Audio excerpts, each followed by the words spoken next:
Everything you see and hear in this video is the result of computers sharing vast amount of informations in the forms of ones and zero. Even the world's most powerful supercomputers are built in this binary system. By rapidly switching these tiny on-off switches between 1 and 0, a computer can perform trillions of operations every second and can encode data, graphics, and sound. Well, it's amazing what a computers can do just by flipping bits back and forth and from one state to the other. But what if that's not enough? What if we take computers and make them quantum?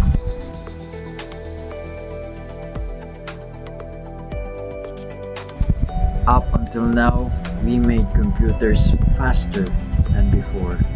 Hi, my name is Bruce, and in this video we're gonna talk about the future of quantum computing.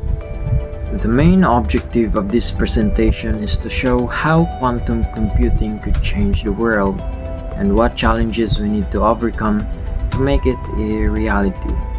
We'll look at how it can make things like internet security become stronger, help discover new medicines faster, and make AI even smarter. By the end, you'll have a better idea of what quantum computing is and why it is important for our future. So let's dive in and explore the exciting possibilities in this video. By giving them more memory and more processor, it's like filling a giant warehouse with more and more workers, each of whom can only do one task at a time. At some point, you're limited by the size of the room and by the need to coordinate among the workers. Quantum computing is like tearing down the warehouse and building a new one in the new quantum warehouse. Each worker is a multitasker capable of not just flipping bits off and on, but holding them in carefully suspended indeterminate states while coordinating instantaneously with one another. The basic ingredient of a quantum computer is a quantum bit, or qubit, instead of a tiny switch. Between 1 and 0, a qubit makes use of weird loophole of quantum superposition to be both the 1 and 0 at the same time. Qubits can also be entangled with one another so that they can work in concert even while still being an indeterminate state. What this means in practical terms is that instead of doing each calculation with each bit one at a time, a quantum computer can do exponentially more calculations all at the same time. Imagine that someone goes into an enormous library and hide a secret message on a scrap of paper in just one book. If you wanted to find it the way a classical computer would, you'd check each book by hand and register a yes or no until you find it. Using a quantum computer is like opening every book simultaneously and finding the secret message right away. Scientists around the world are chomping at the bit to use quantum computers to solve problems in medicine, biology, engineering, mathematics, and of course, theoretical physics. So I have several key points here on the topic future of quantum computing. First, quantum computing and internet security. Right now, our internet security relies on very tough math problems that irregular computers can't solve quickly.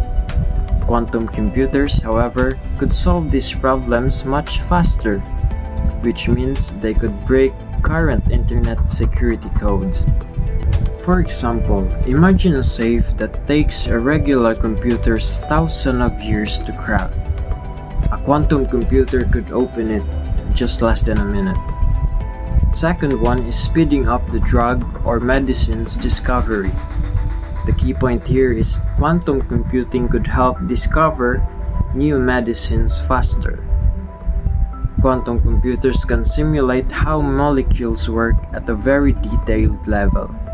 This can help scientists understand how new drugs might work, or speeding up the process of finding cures for diseases.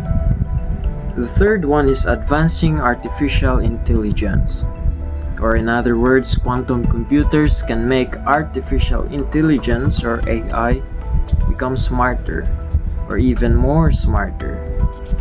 Quantum computers can analyze large amounts of data much faster than regular computers, leading to more accurate AI predictions and insights. And as I end, all I can think and imagine is that the future of quantum computing will certainly change the world in many ways, and it will present challenges we haven't even begun to imagine. So the real question is, will this computing revolution be good for humanity? Or maybe it will just bring us a host of new and unforeseen problems. And if you ask me that question, I can't answer that.